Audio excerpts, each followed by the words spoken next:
glimpse on the wonderful artifacts. We are going to shed more light on the exhibition on Ramses II himself, and also we are going to celebrate together 121 years of Cairo Museum in Tahrir Square.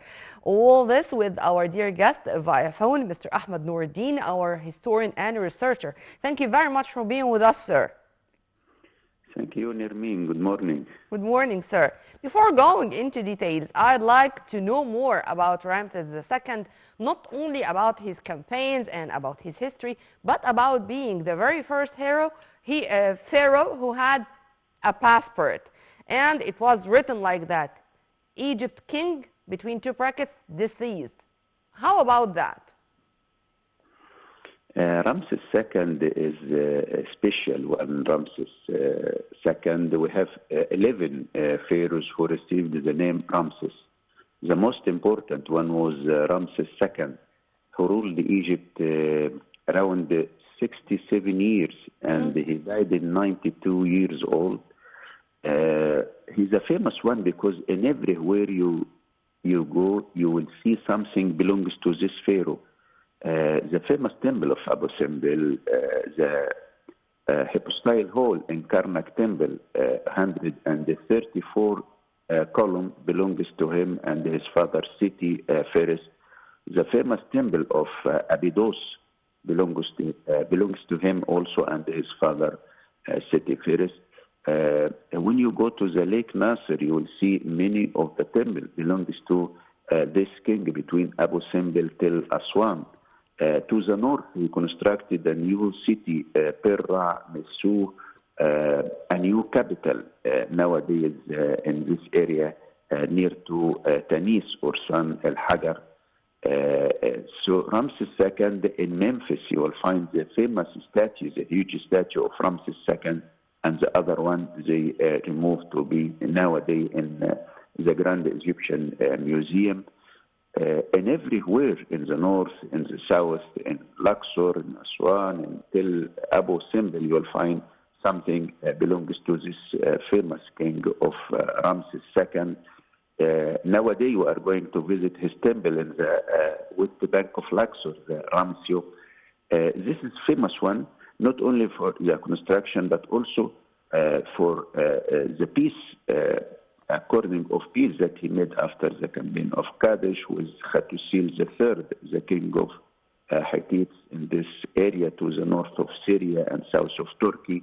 Ramses II also, we have the words that he wrote for his wife, the famous Queen Nefertari, the famous one, that Ramses II, his mummy, maybe the famous mummy, that when they sent to France also, they celebrate for him as a king and they received him as a pharaoh and as a king and till he returned again. And then in the 1970s, he had his passport, as I mentioned in my intro.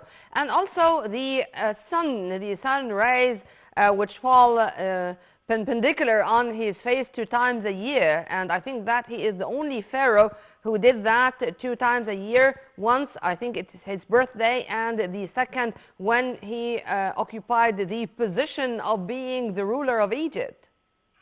Exactly, in 22 of February and 22 of October each year, one in his birthday and the other when he celebrated, when he ascended the throne to be the pharaoh or the ruler of Egypt. This is also not only because it is something so strange, because the sun in this day to see the face of Ra-Horachti and Amun-Ra and Ramses II, and not to see the face of God Betah, because God Betah was God of darkness in the century of Abu Simbel. So the sun is going in the sun in this moment of the sun rays in the morning to see the face of the first 3 statues and return again. Something strange that we can find for Ramses II in his temple of Abu Simbel twice a year. And this is a big celebration there for this pharaoh that also many of the archaeologists suggested and mentioned that maybe he was the Pharaoh in the time of Prophet Moses, but this is something can discuss or meet. Sir, how do you see the importance of such exhibitions as the one we are talking about, which is really showing priceless pieces in Sydney? So important for the propaganda, for the tourism in Egypt, and also to let the people to know something about ancient Egyptian history.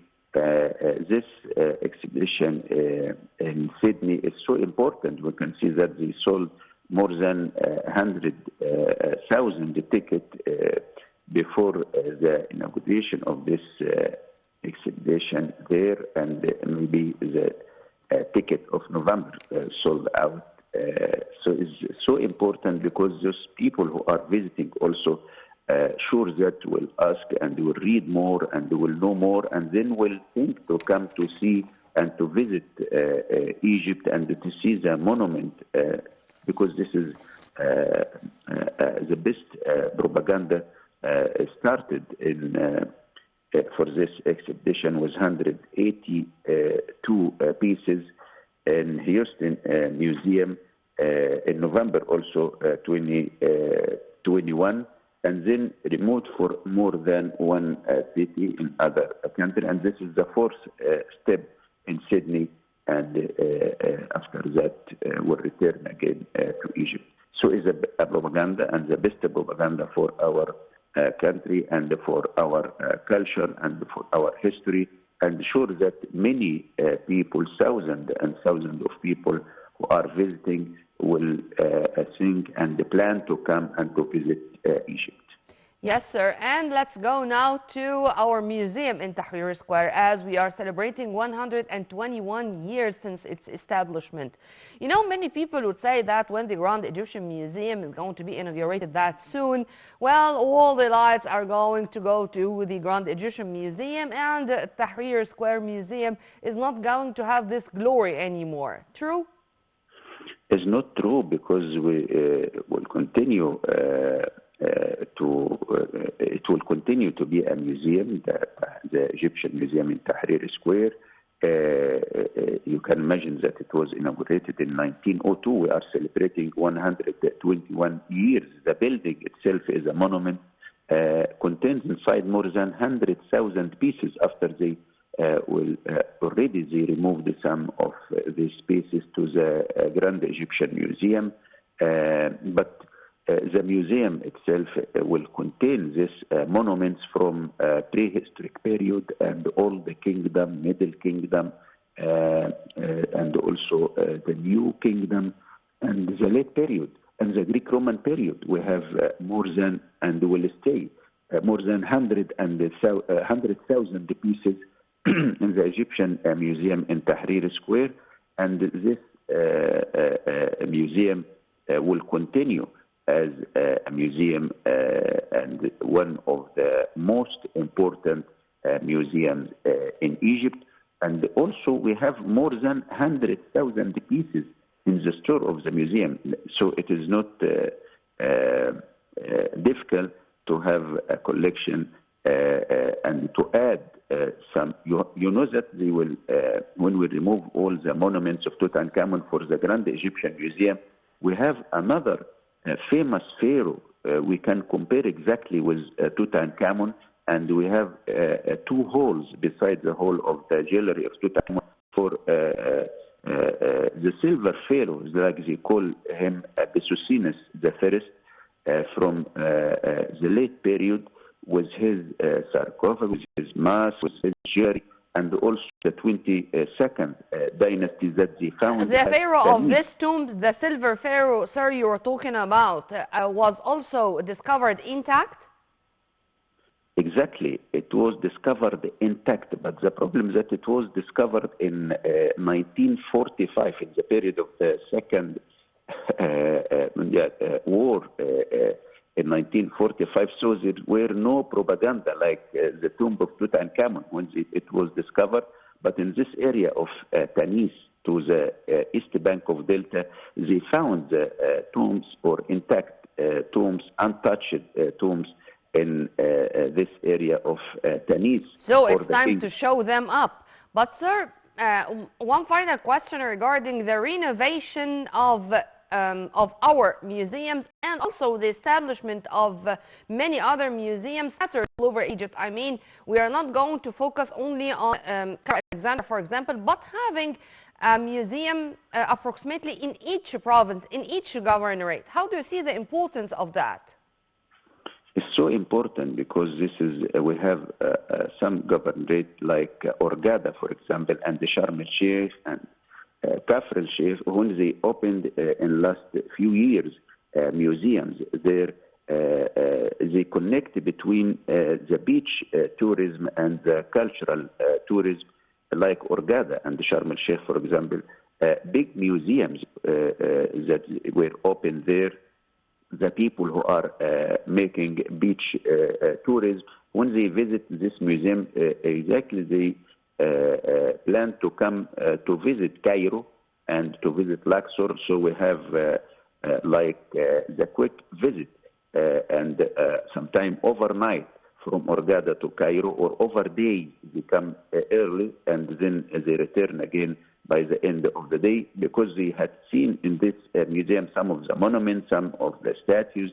They wanted to see the place itself where they discovered in pyramids or in Saqqara, or when we have also over day to Luxor from Orgada.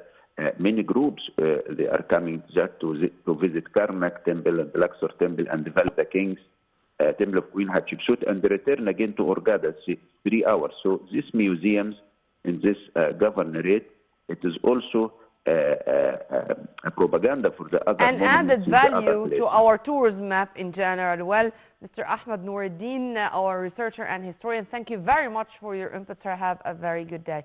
Every province in Egypt needs a museum, because under each stone you are going to find something related to one of the civilizations we have, and we are going to amaze the whole world with our great civilizations throughout years and decades and centuries. This is Egypt, the mother of the planet, the mother of all lands. Well, by this we come to the end of the breakfast show of today. Stay tuned on Mad TV International always for more updates. Tomorrow is another day with another crew. Many thanks for watching. This was Nurmina Abdurrahman.